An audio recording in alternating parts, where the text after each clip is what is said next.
I was 76 the night everything snapped into place. 6 long months of quiet humiliation boiling down to one cold, perfect moment. You'd think a man my age would be too tired for revenge, too worn down by bad knees and worse luck, but you'd be wrong. What happened that night in late October of 2022? Well, it's the kind of thing that keeps you awake afterward, not from fear, but from the strange calm that follows finally standing up for yourself. I remember the air biting at my cheeks as I sat in my old Ford F-150 outside my grandson Tyler's house in Aurora, Colorado. The dashboard clock glowed 11:42 p.m. The neighborhood was quiet, those cookie-cutter ranch houses lined up like they were all ashamed to look at each other. Porch lights dim, sprinklers clicking somewhere in the dark. I could smell the cold vinyl of the steering wheel, and my hands shook, but not from the chill. It was everything that happened since April. If you told me a year earlier that Tyler, the kid I once took fishing off Cherry Creek Reservoir, the kid who used to fall asleep on my shoulder after Little League games, would be the one draining the life out of me penny by penny, I'd have laughed. Or maybe I would have just walked away from you. But that's the kind of man I used to be. Believed loyalty was unbreakable. Believed family didn't turn on you. The night of the revenge, the night I had been quietly building toward, I kept replaying those first moments when I realized something was wrong. You know how it is when an ache starts in a tooth. At first it's nothing, then suddenly it's all you can think about. That's what those 6 months were like. A slow rot. One late bill, then another. A strange withdrawal I didn't remember making. The look on Tyler's face when I'd ask him about it, pity mixed with annoyance, like he'd already decided I was fading. But I wasn't fading. I wasn't confused. I damn sure wasn't losing my mind. I sat in that truck and whispered, "You shouldn't have pushed me, kid." Hearing my own voice, low and steady, surprised me. For 6 months I'd felt weak, cornered, embarrassed by the things he'd said about my memory slipping, about me needing supervision, about him taking control before it's too late. Control. That word still tastes like rust. I closed my eyes and felt the worn spot on my wedding ring where Helen used to rub her thumb when she thought I was about to do something stupid. "Don't get yourself hurt, Frank," she'd say. "You've got a stubborn streak, but use it for something good." She'd been gone 12 years, but that night, sitting in the dark, I swear I felt her hand again, steadying me. A motion light snapped on outside Tyler's garage. He'd left it slightly open, careless, just like always, and I saw his outline through the gap as he crossed the kitchen. He didn't know I was there. He didn't know what was coming. He didn't know the old man he'd been bleeding dry for half a year had learned more in those 6 months than he had in decades. He didn't know the trap was already set. And I'll tell you something you might not expect. I didn't feel angry at that moment. Not even a little. I felt settled. Like I'd reached a place beyond rage, where revenge becomes something quiet and methodical, like turning a wrench or folding laundry. Earlier that day, he'd stood in my living room, arms crossed, telling me he needed the debit card for my safety, telling me he was just trying to help, telling me these things with the same mouth that had told my bank I was losing cognitive function, the same mouth that convinced them he should monitor my finances. I still hear him saying, "Grandpa, you don't want this to get embarrassing. Let me handle it." I remember the way he tapped my shoulder, light but dismissive, as he walked out the door, like patting a dog.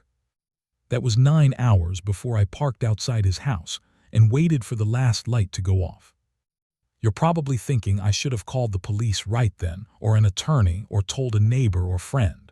But you don't know the shame that comes with realizing your own blood thinks you're a burden, the kind that makes you hide instead of speak. I didn't want anyone knowing what he'd been doing to me. Not yet. But what I planned for that night, that was going to change everything. I watched the silhouette in the window flicker as Tyler moved out of sight. I reached for the latch on the truck door, my hand steady now. My throat felt dry, but my mind had never been clearer. 6 months of being treated like I was half alive had sharpened something inside me. I wasn't going there to beg or argue or ask for anything back. I was going there to end it.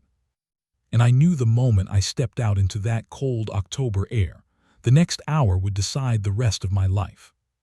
I wasn't always the kind of man who could sit in the dark planning the downfall of his own grandson. I used to be simple, steady, predictable in all the ways a grandfather is supposed to be. Before the trouble started in April, My days were quiet in that little ranch house on East Virginia Avenue in Aurora.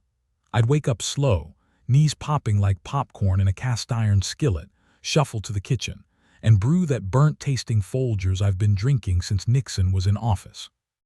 My mornings were always the same.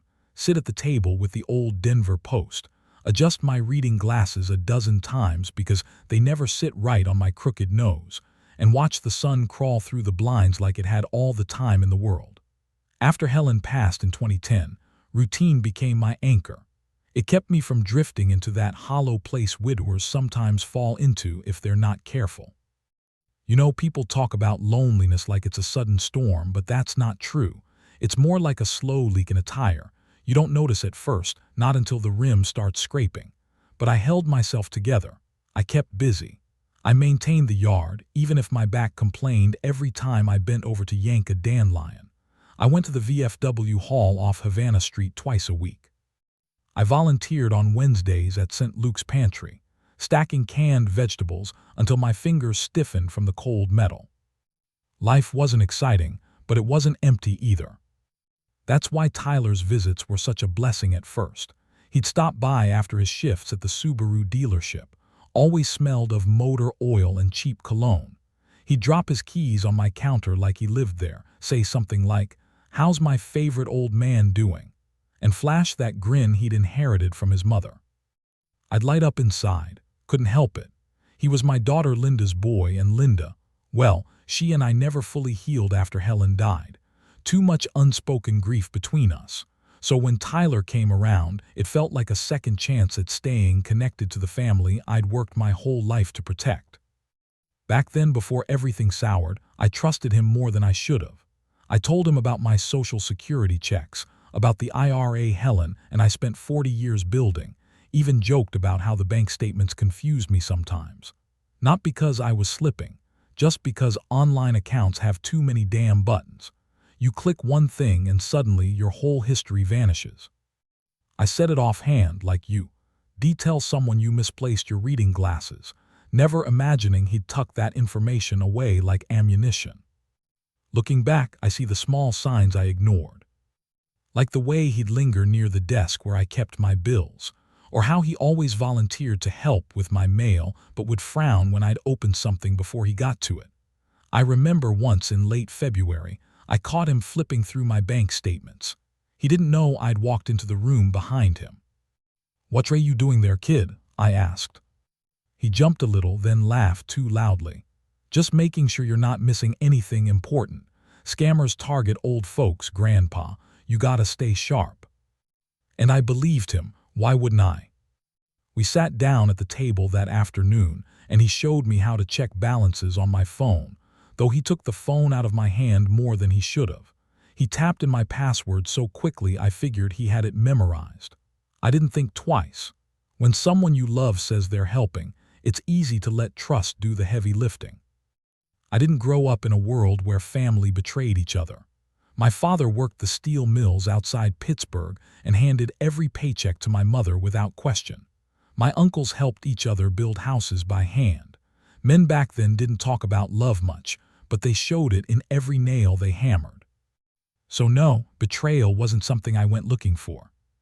Before April, before the withdrawals and the lies and the whispers about my slipping memory, Tyler was just the kid who'd sit beside me on the porch drinking lemonade, asking me stories about Vietnam like I was some hero from a movie. He loved those stories, though I only ever told the parts that didn't wake me screaming in '73. "I can't imagine being that brave," he'd say. And I'd shrug, feeling 10 feet tall for a moment. Wasn't brave, just scared and doing my damn job. Funny thing, now I think maybe he admired the wrong things. The danger, the survival, but not the discipline, not the loyalty. The way things were before. God, if I'd known what was coming, I would have held on to those good days a little tighter. I wouldn't have brushed off the way Tyler's eyes lingered on my checkbook.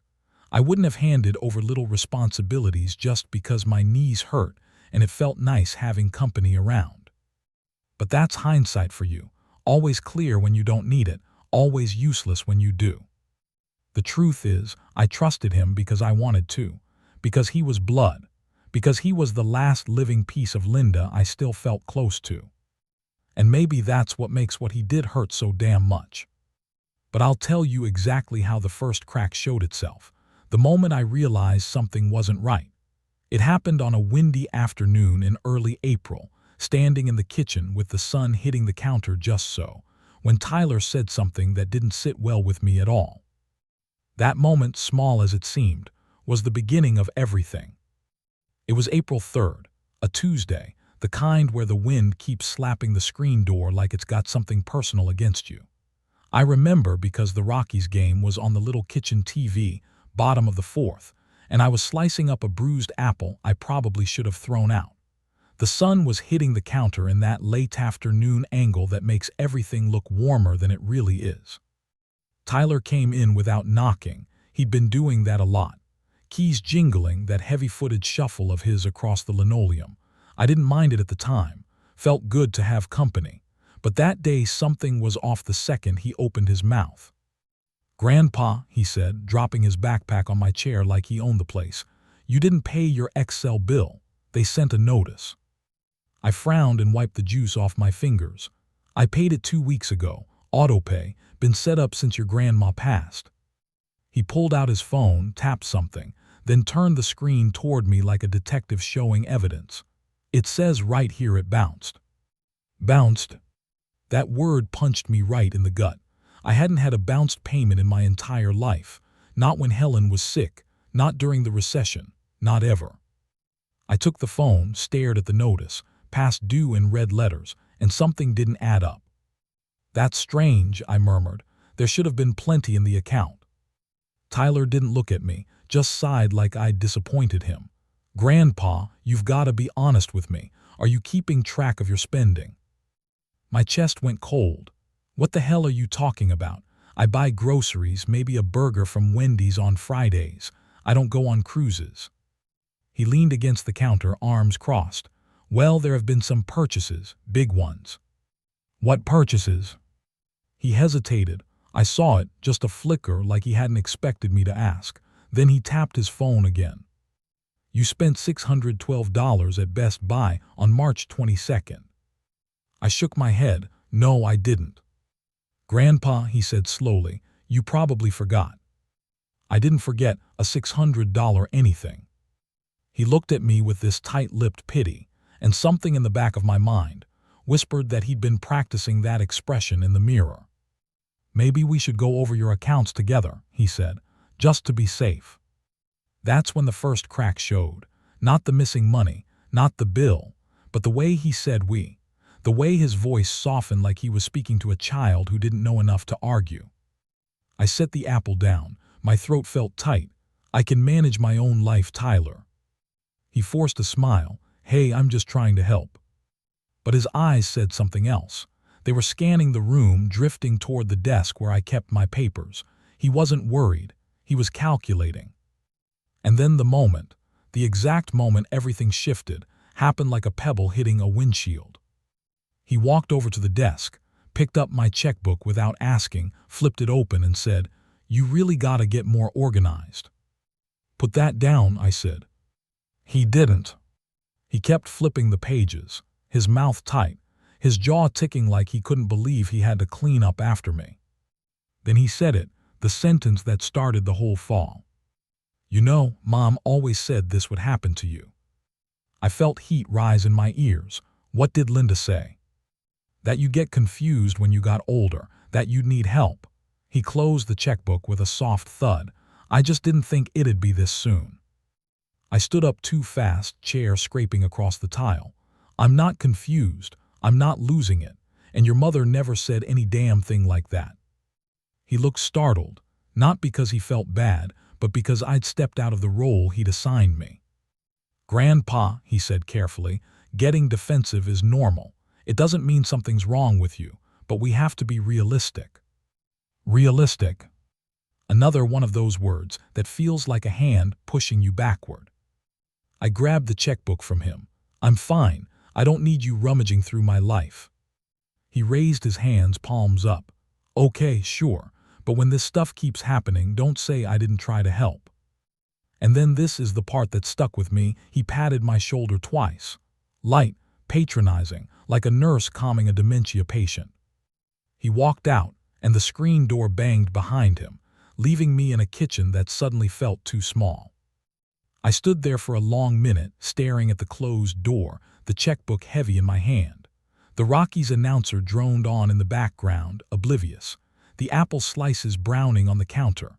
The bill still open on his phone, glowing like an accusation.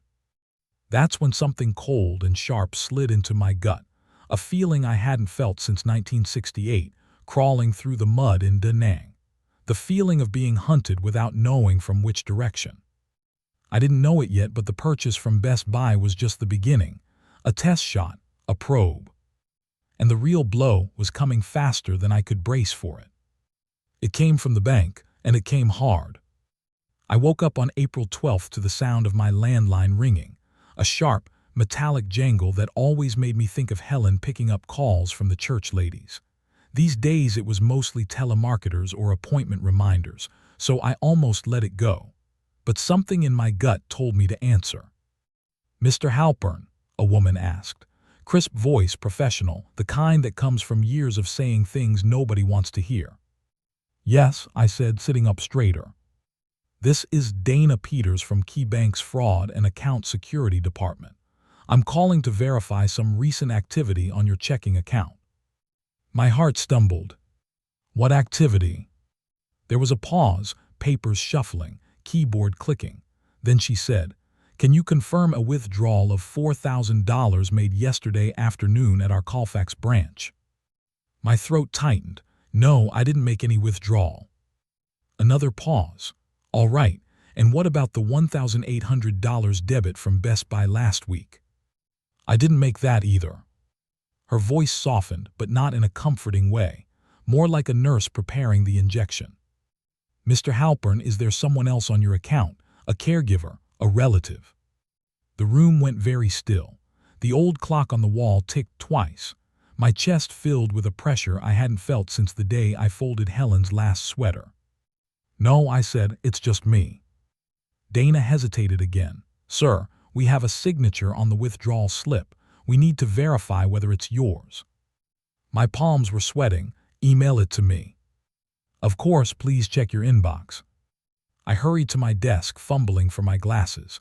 The Gmail icon pulsed with a new message. I clicked. The moment the image loaded, my knees nearly buckled. There it was, my signature. Or at least someone's attempt at it. The loops were wrong. The slant was off. And whoever forged it didn't know I stopped crossing my T in Halpern after Helen died because the act felt too final, too sharp. But they got close. Close enough that someone who didn't know me might believe it. "Mr. Halpern," Dana said through the phone. "That's not my signature," I whispered. "Someone forged it." She exhaled slowly. "Then we'll need to open a full fraud investigation. We may need statements from you and—" I didn't hear the rest, because right then, as the phone pressed hot against my cheek, I noticed something else in the email. The timestamp. April 11th, 3:14 p.m. And I knew exactly where I'd been at that time, standing in my backyard trying to fix a loose hinge on the shed door. Tyler had stopped by that morning, said he needed to review some things on my laptop. I remember thinking he was unusually quiet, but I didn't hover. Why would I? He was my grandson. The truth hit me so hard I had to sit down. He wasn't helping me. He wasn't protecting me. He was preparing the ground, softening it, testing how much he could take without me noticing. I heard Dana's voice distantly. "Limit on further withdrawals until we get confirmation. We strongly advise changing your online banking password." But my mind was somewhere else entirely, replaying a moment from 3 weeks before. Tyler looking me dead in the eyes and saying, "If you're forgetting things, Grandpa, you should just tell me." He wasn't warning me. He was rehearsing the story. I hung up the phone without meaning to. It just slipped from my fingers and clattered onto the desk. My heart pounded so loud I could hear it in my ears, a kind of roaring, like blood rushing against glass. You might think the next thing I did was call Tyler, demand answers, maybe scream, but I didn't. I just sat there, staring at that forged signature, the cursor blinking like a heartbeat on the screen. Then something happened I didn't expect. I started to shake. Not from anger, not from fear, but from heartbreak so sharp it felt physical. I'd trusted him with things I didn't trust anyone with after Helen died. My passwords, my routine, my quiet vulnerabilities, the places my mind hurt on lonely nights. He'd seen all of it and decided it made me easy to steal from. A tear slipped down my cheek. I wiped it away angrily. I hadn't cried in years, not even at the funeral when Linda's voice cracked reading Psalm 23. I stood up, legs trembling, walked to the kitchen, opened the cabinet where I kept the bourbon I only brought out on holidays, poured an inch into a chipped glass from the VFW hall. My hand shook so badly, the liquid sloshed over the rim. How do you explain that moment? When the person you thought you'd grow old watching grow older turns out to be the one tearing your life apart. That was my shattering, not the money, not the signature, but the realization that Tyler hadn't accidentally crossed a line. He'd planned this, and he expected me to fold. I set the glass down, untouched. Something hardened in my chest, a resolve I hadn't felt since I was 19, staring down a hillside in Vietnam that I wasn't supposed to come home from. That part of me, the part the world thought had softened, woke back up. I whispered, "Not this time, not me." The next choice I made was the moment everything changed. The moment that started the descent. And it happened when I checked one more email, one I didn't expect, showing something far, far worse than a forged signature. I didn't plan to open anything else.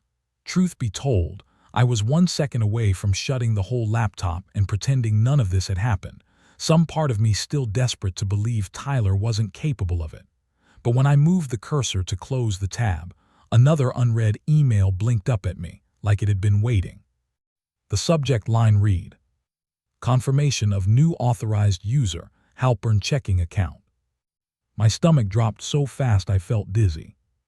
I clicked it open, hands trembling, breath shallow. There it was, clear as daylight. A form I never signed. A request I never made. A name added I never approved. Authorized user added, Tyler A. Hunter.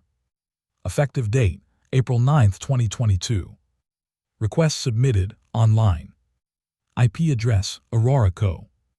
I stared at the screen, the letters blurring as something inside me cracked a second time, deeper than the first. He wasn't just dipping into my life. He was taking control of it. The bourbon still sat untouched on the counter, but the whole kitchen smelled sharp and bitter, like guilt and betrayal had a scent. The afternoon sun shifted across the linoleum, turning everything a shade too bright, too harsh. In that moment, the house I'd lived in for 43 years felt unfamiliar. Every corner felt watched. Every drawer felt invaded. My own home, my sanctuary since Helen died, felt compromised. I whispered into the empty room, "How could you do this to me, kid?" No answer, just the faint clicking of the clock, steady and indifferent. I sat back down, needing to see more, needing to understand the extent of the damage. It was like staring at the wreck of a car you once loved. You don't want to look, but you have to. I pulled up my checking account history. That's when I saw the full list. $312.78, Amazon. $590, Walmart Supercenter. $84 DoorDash 3 times. $405 AutoZone. $1,800 Best Buy. $4,000 cash withdrawal. Every line was a punch, every dollar a betrayal, and all of it within the past 6 weeks.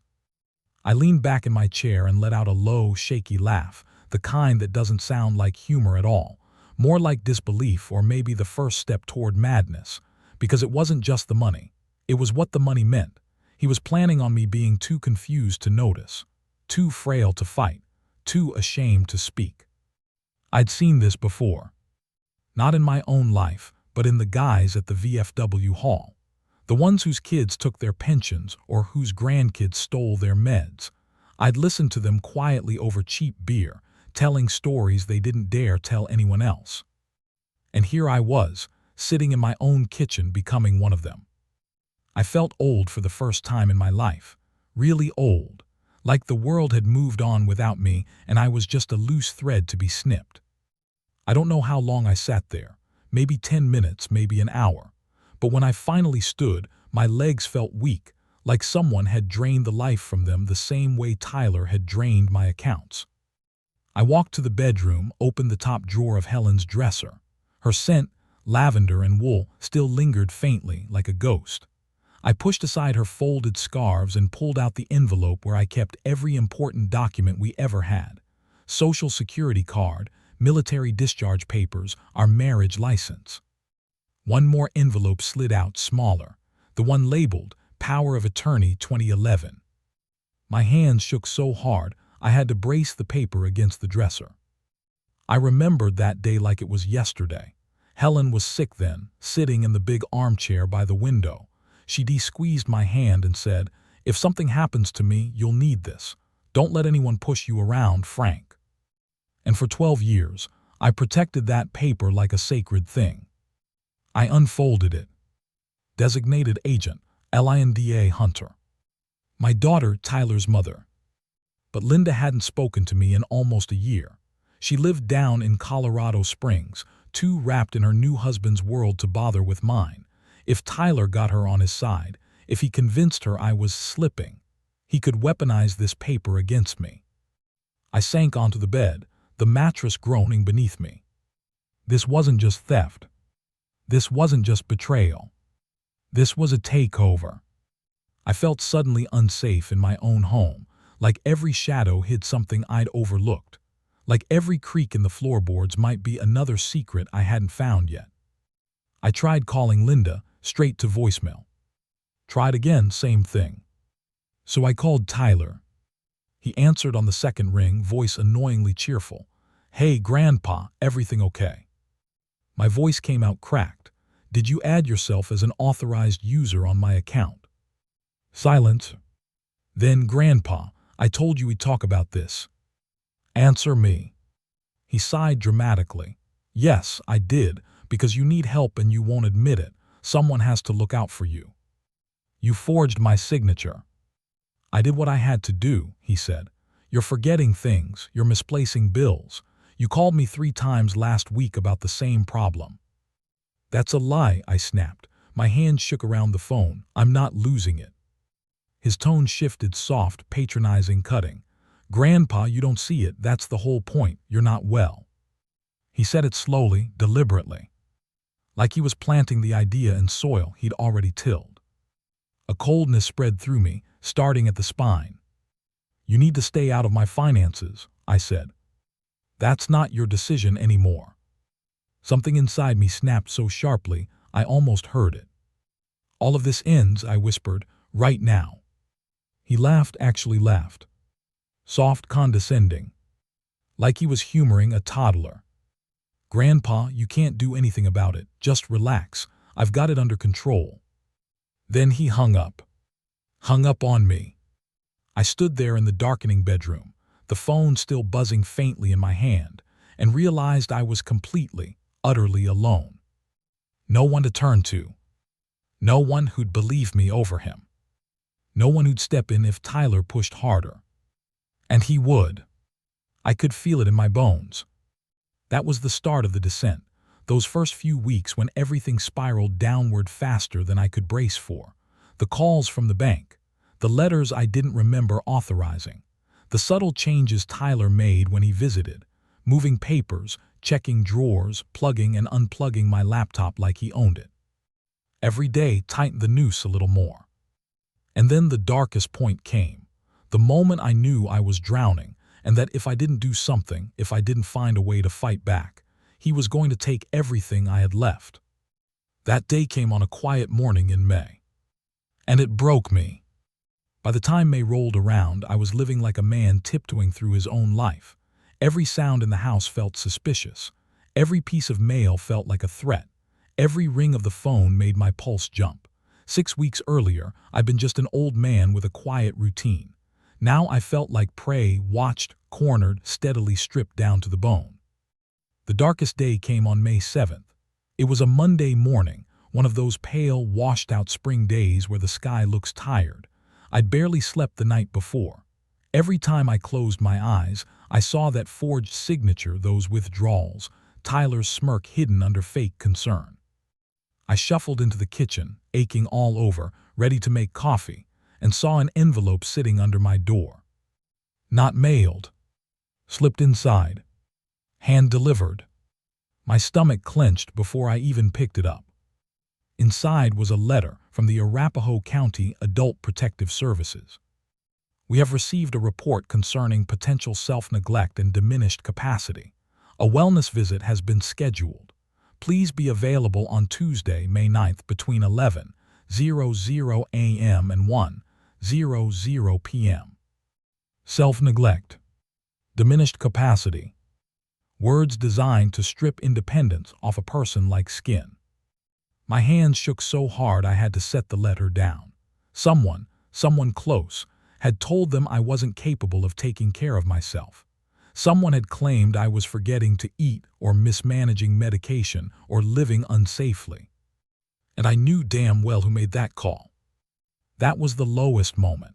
Lower even than when Helen died, because grief doesn't accuse you of being incompetent. It doesn't try to take away your life piece by piece. It just hurts. Betrayal is different, it corrodes. For a long time I stood there in the silent kitchen, letter open on the counter, looking at a future where some county worker stepped in, asked me humiliating questions, maybe decided I needed supervision, maybe even reported to the bank that I wasn't fit to manage my own finances. If that happened, Tyler wouldn't even need to forge anything. The system itself would hand him everything. I remember whispering, "You can't take my life, kid. You can't take what I've built." For the first time since Vietnam, I felt genuine fear, cold, steady, crawling up my spine. Not fear of dying, fear of being erased. But that fear did something unexpected. It woke up a part of me I thought had died decades ago. A stubborn, weathered, mountain-born kind of survival instinct, the kind my father had, the kind Helen always said made me hard-headed and impossible to argue with. I wasn't going to let Tyler destroy me. But wanting to fight back and knowing how to fight back are two different things. I didn't have money for a lawyer. I didn't have Linda's support. She hadn't called me back in weeks. And I sure as hell didn't have the bank on my side. I needed help. Real help. The kind that didn't come with a family name attached. Funny how life works. You don't always find allies where you expect. Sometimes they show up in moments so small you almost miss them. My ally came in the form of a 40-something Latina woman with tired eyes and a warm voice named Rosa Alvarez, a night shift nurse from down the block. I hadn't spoken to her much over the years, just a wave here and there. But that same afternoon, as I stood outside crushing the Adult Protective Services letter in my fist, she happened to be walking to her mailbox in dark blue scrubs. "You okay, Mr. Halpern?" she asked, pausing. I opened my mouth to lie, but nothing came out. Instead, I handed her the letter. Her eyebrows shot up. "Someone reported you for neglect." I nodded. "Do you have anyone messing with you?" she asked softly. "Anyone who stands to gain something?" The question was so direct it startled me. Most people avoid the ugly possibilities, but Rosa looked at me like she'd seen this before. "My grandson," I said. "He's stealing from me, trying to make it look like I can't take care of myself." She took a long breath, not surprised, sad, the kind of sadness you see in nurses who have watched too many families tear each other apart. "Come on," she said. "Sit down before your knees give out." We sat on the porch steps. The afternoon breeze smelled faintly of lilacs from the neighbor's yard. "Has he accessed your accounts?" she asked. "Yes." "Taken money?" "A lot." "Threatened guardianship?" I swallowed hard. "Not directly, but he's making calls, laying the groundwork." She nodded. "That's how it starts." I looked at her. "You've seen this before." "More times than I wish I had," she said quietly. especially with older men who still trust their families more than they should. I felt both ashamed and relieved. "Mr. Halpern, do you want help?" she asked. Help. Such a simple word. Such a difficult one to accept. People my age, we don't ask for help. We shovel the snow even when our backs are breaking. We fix our own leaky faucets. We patch our own roofs. But that day, sitting on the step with that letter burning a hole in my pocket, I realized swallowing pride was the only way out. "Yes," I whispered, "I need it." She put a hand on my shoulder. "Good, first thing we do, documentation, lots of it." "What kind?" "Everything he's done. Every withdrawal, every change to your account, every denial, every lie, every voicemail. You need a trail." "I don't know how to collect all that," I admitted. She smiled faintly. "Lucky for you, my nephew does." Enter the second person who saved me.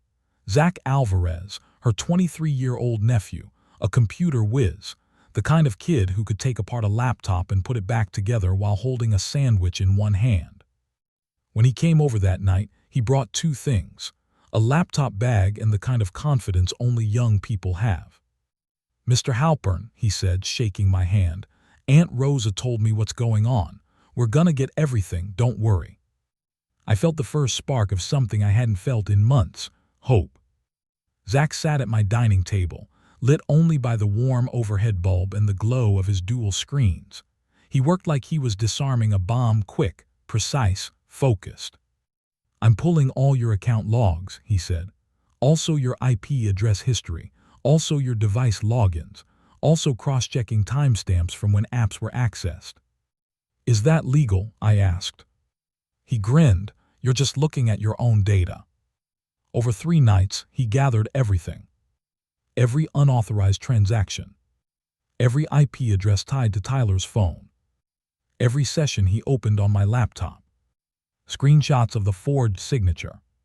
Metadata from the form where he added himself as an authorized user. Even videos Tyler didn't realize the laptop webcam automatically recorded when he accessed it. That last one. That's where the real gold was.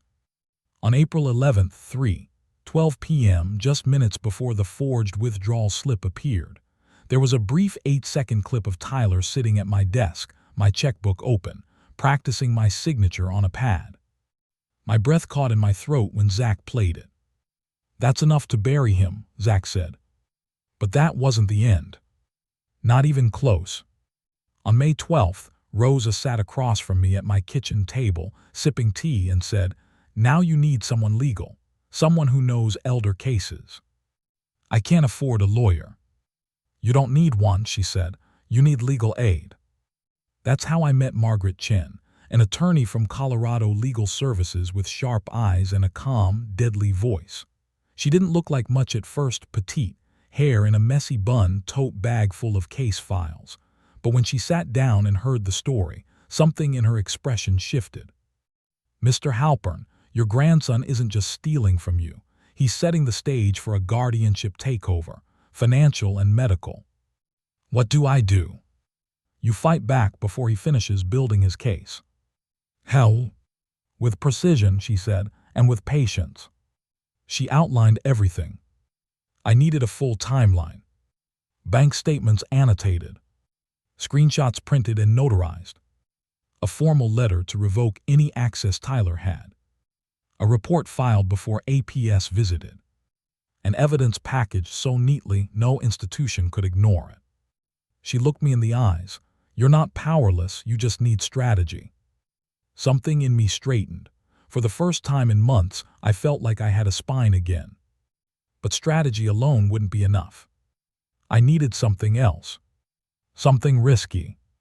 Something that scared me more than anything Tyler had done. And it started with a plan Margaret only agreed to reluctantly.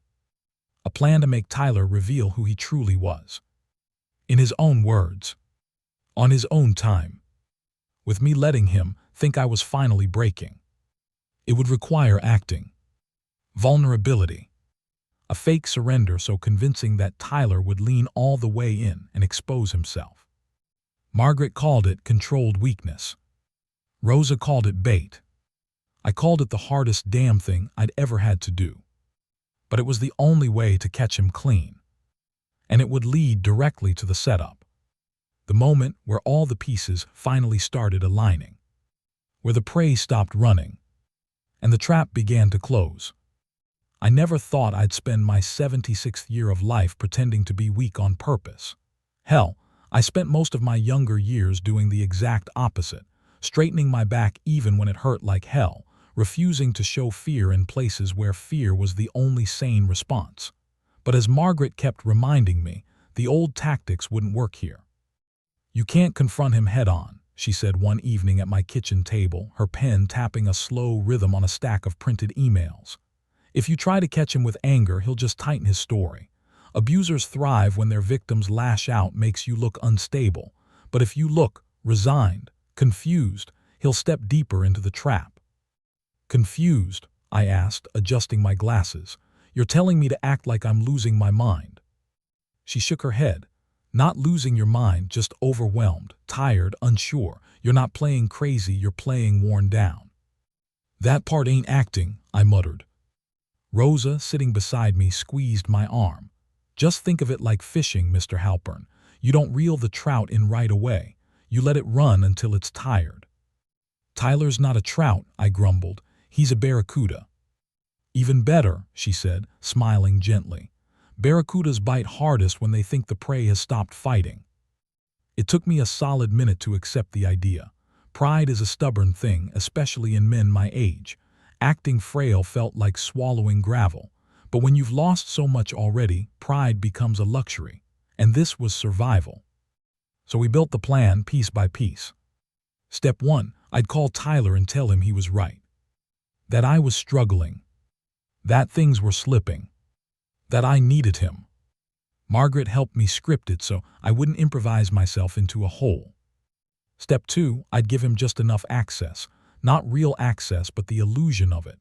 The illusion that I was handing him my life. Step 3, Zach would set up monitoring and record every login attempt, every account change Tyler tried to make. He'd rig my laptop so the webcam recorded each session automatically. A little green light that Tyler never noticed would be our best friend. Step 4, I'd let Tyler talk. Let him dig. Let him explain things to me slowly, like he thought I was slipping. Let him confess.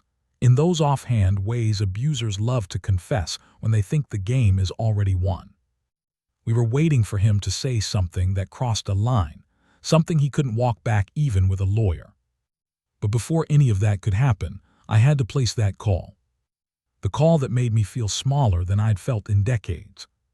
We sat at my dining table, Margaret with her notes, Rosa with her calming presence, Zach behind the laptop screen monitoring everything. I dialed. Tyler picked up fast, too fast. "Hey, Grandpa," he said brightly. "Thought you were avoiding my calls." I swallowed hard, forcing the script into my voice. I've been thinking, maybe you're right, maybe I am having trouble. It's been hard keeping up with everything." He hesitated, then spoke carefully, too carefully. "Yeah, that's what I've been trying to tell you." "I'm tired," I said. "I think I need help." Zach flashed me a thumbs up from across the table. Tyler exhaled like he'd just scored a touchdown. "Grandpa, you don't know how relieved I am to hear you say that. I've been worried. It's okay. I can take over things for a bit, just until you get settled." "Okay," I said softly. "Okay." I let my voice sound small, broken. It made my skin crawl. "Maybe you can stop by tomorrow," I added. "Help me sort things out." "Oh, absolutely," he said quickly, too quickly. "I'll handle everything, don't worry about a thing." There it was. The eagerness. The hunger. When I hung up, my hands shook for real. Rosa touched my shoulder. "You did good, Mr. Halpern." "I hated every second of it," I muttered. Margaret leaned in. "He's going to overstep. Maybe not tomorrow, but soon. That overstep is what we're waiting for." And she was right. Because the very next day, the moment Tyler walked into my house, he acted like he already owned the place. He came in with a swagger I hadn't seen since his high school football days. Dropped his keys on my counter. Opened my fridge without asking. Glanced around like he was inspecting a property he planned to flip. "You look tired," he said, squinting at me like a doctor. "You been eating?" I forced a weak smile. "I don't know, some days I forget." "That's okay," he said warmly, placing a hand on my shoulder. "I'm here now." But in his eyes, a flicker of triumph. He sat at my desk without waiting for me, opened my laptop, started clicking through my online banking like it was his. Zach's installed monitor captured everything. "You see this?" he said, pointing at the screen. "You shouldn't be handling money anymore. It's too much for you." I nodded slowly, just as Margaret instructed. He leaned back in the chair and sighed. "Honestly, Grandpa, if you just let me do this months ago, we wouldn't be in such a mess." Then he said it. The first line that would eventually bury him. "You can't manage your own life anymore. Someone has to make decisions for you." Margaret's jaw tightened. She scribbled the exact words down. Zach caught it all, audio-video screen activity. Then something even better happened. He clicked on another tab and said under his breath, "If I can just get the transfer limit raised." I froze inside. But I kept my face slack, confused just like we practiced. "What's that, Tyler?" I asked softly. "Nothing," he snapped, minimizing the window. "Just maintenance." He stayed for nearly 2 hours, poking through my life like a scavenger bird. And every word, every click, every self-satisfied sigh was recorded. But the real turning point, the moment that shifted the entire plan, came when Tyler stood up, stretched, and said, "You know, Grandpa, maybe we should talk about guardianship, just temporarily, just to keep you safe." Guardianship. That word didn't just hit me. It detonated inside me. Because guardianship would give him everything. Full control. Legally. Permanently. But I didn't react. I let my shoulders slump. Let my eyes drop. Let him believe I was finally beaten. I guess we can talk about it," I whispered. He smiled. A private, satisfied smile meant for himself, not me. That was the moment he stepped fully inside the trap. No turning back. No excuses. No misinterpretations. Later, after he left, after Zach finished backing up the recordings and Margaret finished cataloging every word, Rosa sat beside me and said softly, "You did the hardest part, Mr. Halpern. You gained his confidence."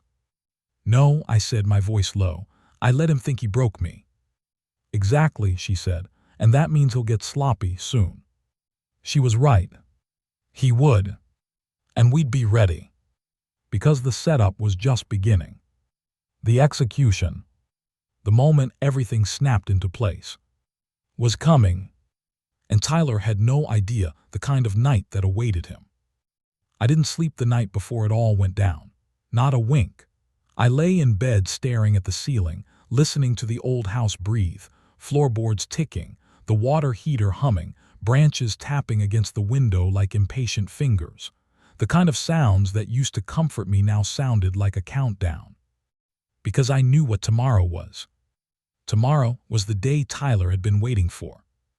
The day he'd convinced himself would hand him my life on a platter. May 28th, 10:00 a.m.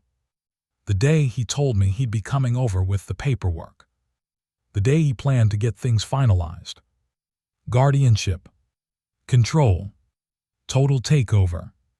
But what he didn't know, what he couldn't know, was that we'd been preparing for that exact moment for weeks. That every recording, every login attempt, every forged signature, every smug little comment he'd whispered while clicking through my accounts, it had all been packaged into a neat, airtight file. A file Margaret called the guillotine.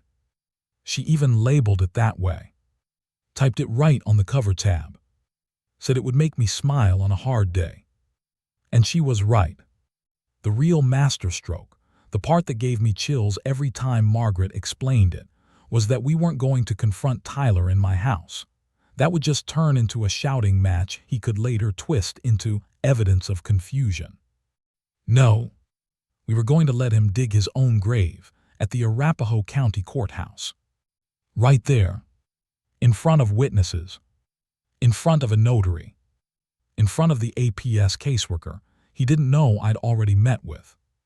In front of a legal aid attorney who could quote statutes from memory. We were going to let him trap himself. The morning of, Rosa stopped by to drive me. She said it was for appearance's sake, but I could tell she didn't trust me on the road with my nerves shot and my hands shaking like loose wiring. "You ready?" she asked, buckling in beside me. "No," I said honestly, "but I'm going anyway." "That's ready enough." We met Margaret in the courthouse lobby. Cool air, marble floors, people whispering as they shuffled through security lines. Everything smelled faintly of old paper and nerves. "Remember," she said, adjusting her glasses, "your job is to be calm, neutral, don't provoke him, let him do the talking." "I've been letting him do the talking for months," I muttered. "Today," she said quietly, "it pays off." We waited near the small conference rooms they used for notarizations and family legal consultations. A clerk was setting up, arranging pens in a neat line, unaware she was about to witness an implosion. At 10:04 a.m., I heard his laugh echo down the hall. That same smug, too loud laugh he'd had since he was a teenager trying to impress girls at the bowling alley. He walked toward us holding a folder, one of those cheap office store ones, and smiling like he'd already won. "Grandpa," he said, loud enough for half the building to hear, "glad you made it. I know courts can confuse you." Margaret's jaw ticked once. Rosa's eyes narrowed. I kept my shoulders slightly hunched, the image of the tired old man Tyler believed I'd become. "I'm here," I said softly. "Let's just do whatever we need to do." He placed a hand on my back, guiding me forward like I was fragile. Rosa stepped closer behind him, every muscle in her face tight. We entered the small consultation room. A notary sat at the table checking her stamp. The APS caseworker, Jason Mullins, mid-30s, steady build, stood off to the side, clipboard in hand. Tyler walked right past him without noticing. He laid out the papers dramatically, smoothing them like he was presenting a deal on a game show. "Okay, Grandpa," he said. "These forms will let me manage your finances, coordinate your care, and make decisions for you. Just sign at the bottom. I'll take care of the rest." Jason, the APS caseworker, shifted, sensing something was off. Margaret stepped forward. "Calm, polite, deadly." "Before he signs anything," she said, "we have some documentation to provide." Tyler blinked. "I'm sorry, who are you?" "His attorney," Margaret replied. He froze. "Attorney? Since when do you need an attorney?" "Since you began stealing from him," she said, voice steady as steel. The room went silent. Tyler's face went pale, then red. "Excuse me." Margaret placed a heavy, tabbed binder on the table, the one labeled guillotine. Rosa folded her arms. Jason raised an eyebrow. The notary leaned forward slightly. Margaret opened the binder. "Exhibit A," she said.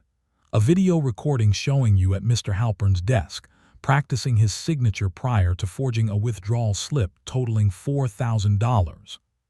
The color drained from his face, so fast it was almost impressive. "That's not that video." "Exhibit B," she continued, turning the page. "IP address logs tying unauthorized online banking activity to your device." He swallowed, throat bobbing. "Exhibit C, a transcript of your April 11th phone call, wherein you attempted to gaslight Mr. Halpern by claiming he was forgetting things and couldn't manage his life. The recording backs this up." Tyler looked at me then, eyes wide with betrayal, not because he was sorry, but because he couldn't believe I had the spine to fight back. "You set me up," he whispered. "No," I said quietly, "I let you show who you are." Margaret wasn't done. "Exhibit D," she said, sliding out a printed page. "An email confirming an authorized user edition dated April 9th, submitted online without Mr. Halpern's knowledge or consent." Tyler's jaw opened, but nothing came out. "And finally, Exhibit E, your statements on May 14th regarding guardianship, captured on webcam without your awareness." Jason, the APS worker, stepped forward. "Mr. Hunter, were you planning to assume guardianship today?" Tyler stuttered. I was just trying to help him. He's not stable." Margaret's voice cut through him like a blade. "He is perfectly stable, which is more than I can say for your position." The notary raised her stamp. "Do you want these papers signed, sir?" Tyler looked panicked now, sweating, hands trembling. I think there's been a misunderstanding." Jason snapped his clipboard shut. "Mr. Hunter, I need you to come with me, right now." Why?" "Because this is no longer a guardianship review. This is a fraud investigation." Rosa whispered behind me, "Got him." Tyler backed away, palms up. "Grandpa, please, you don't understand. This isn't what you think." But I'd heard enough. I'd lived enough. I'd lost enough. "You stole from me," I said, voice low but steady. "You lied to me. You tried to take my life, and you thought I wouldn't fight back." His face twisted, desperate. "I needed the money. You have no idea things are hard, Grandpa, please." "No," I said. "You made your choices, and today you get the consequences." Jason placed a hand on Tyler's arm. "Let's go." As they walked out, Tyler looked over his shoulder at me, fearful, furious, stunned, all blended together. I didn't look away.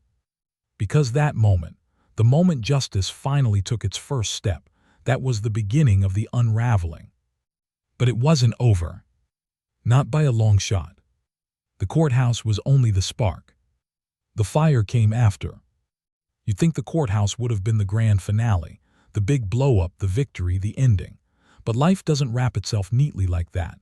Not for old men, and certainly not for families hanging by threads. What happened afterward wasn't a clean cut. It was a slow tearing, fiber by fiber, the kind of unraveling that leaves strands of guilt and grief mixed in with justice. When Jason led Tyler out of that room, the whole courthouse seemed to exhale. Even the notary looked relieved. Margaret packed up the binder with her usual quiet efficiency, sliding documents into labeled sleeves. Rosa sat beside me, rubbing small circles on my back like I'd just finished running a marathon. "You did it," she whispered. But the strangest thing was, I didn't feel triumphant. I felt emptied, like someone had scooped out my insides and left only the shell. Margaret walked me to a bench in the hallway. "Mr. Halpern," she said gently, "I need you to know this might take months. Investigations move slowly. Banks, courts, APS, they don't rush." "I'm 76, I said. "Everything moves slowly." She smiled faintly.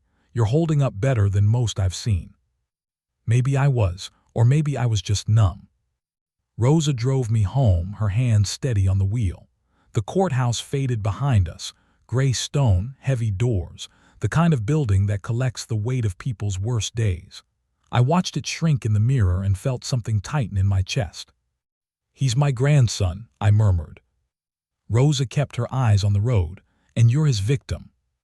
The words hit harder than I expected. Victim. I'd spent my whole life being the opposite, provider, protector, husband, father, grandfather, and yet here I was, another old man someone thought they could push aside. When we got back to the house, Rosa helped me inside, made me tea, and then left me to rest. But I couldn't rest. My head buzzed with everything I hadn't let myself feel before. The betrayal, the anger, the shame, the tiny, pathetic flicker of hope that maybe Tyler would come running back, apologize, break down crying, say he'd been lost. But that wasn't real. I knew it, even if a part of me wished otherwise. Around 6 that evening, just as the sun was turning the living room walls gold, the phone rang. Caller ID, unknown number. I stared at it for a long moment before answering. A shaky voice came through. "Grandpa, it's me." "Tyler." My heart clenched. I didn't speak. He took a ragged breath.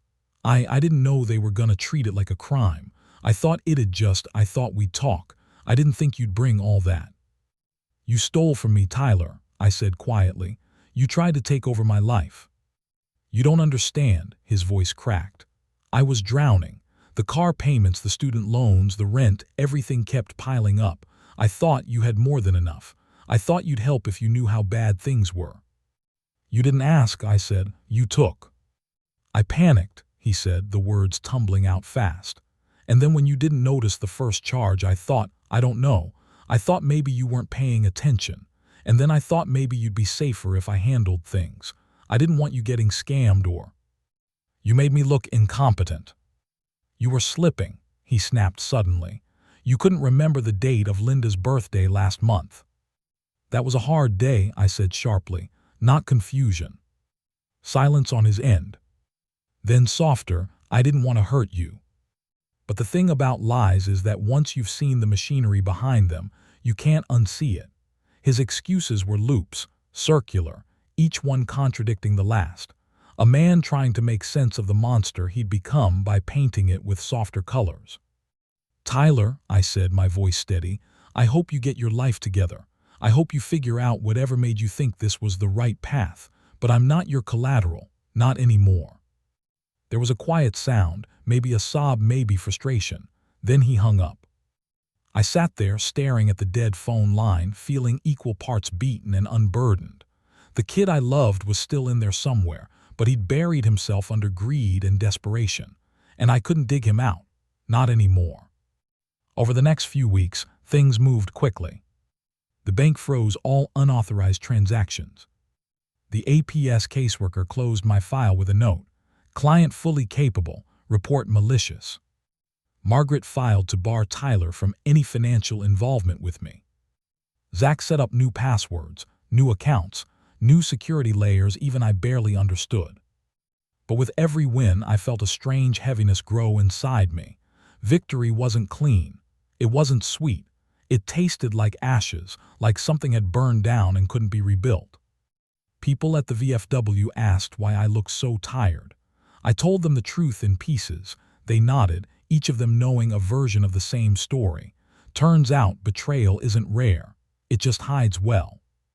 One night, sitting on my porch under the porch light, Zach brought over a USB drive containing all the recordings. You should keep a copy, he said, just in case. I held it between my fingers, light, cold, filled with the worst moments of my life. Thanks, I said, you saved me. Nah, he shrugged. You saved yourself, we just helped you pull the trigger. But he was wrong. I didn't feel like a man who'd saved himself. I felt like a man who'd lost something priceless, even if he'd protected everything else. The unraveling wasn't about Tyler's downfall. It was about mine. My illusions. My blind spots. My belief that love alone could keep someone honest.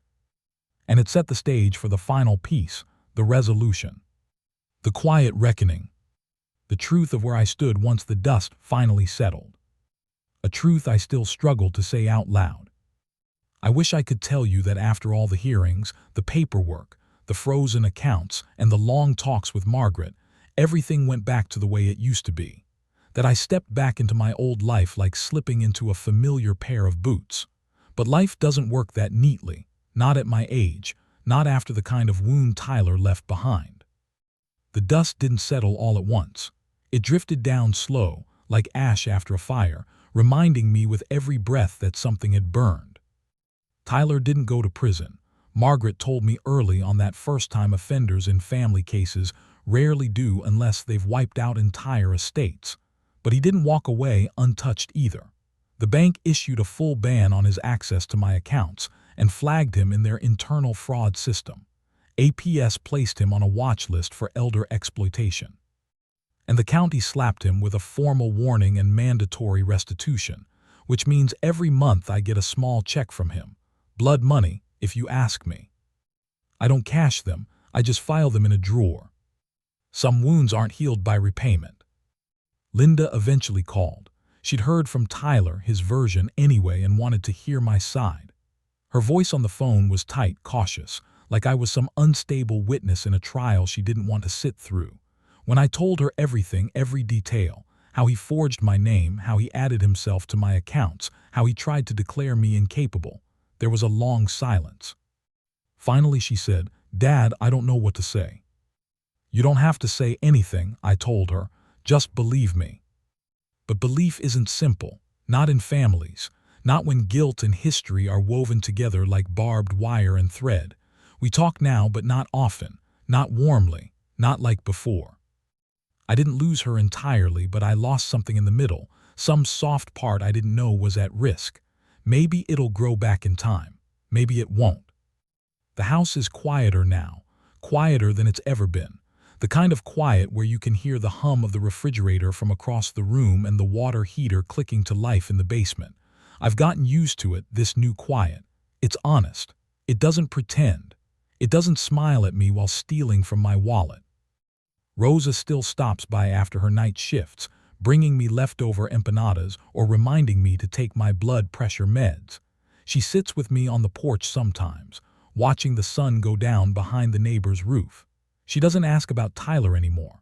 I think she knows I'm still sorting through the pieces inside.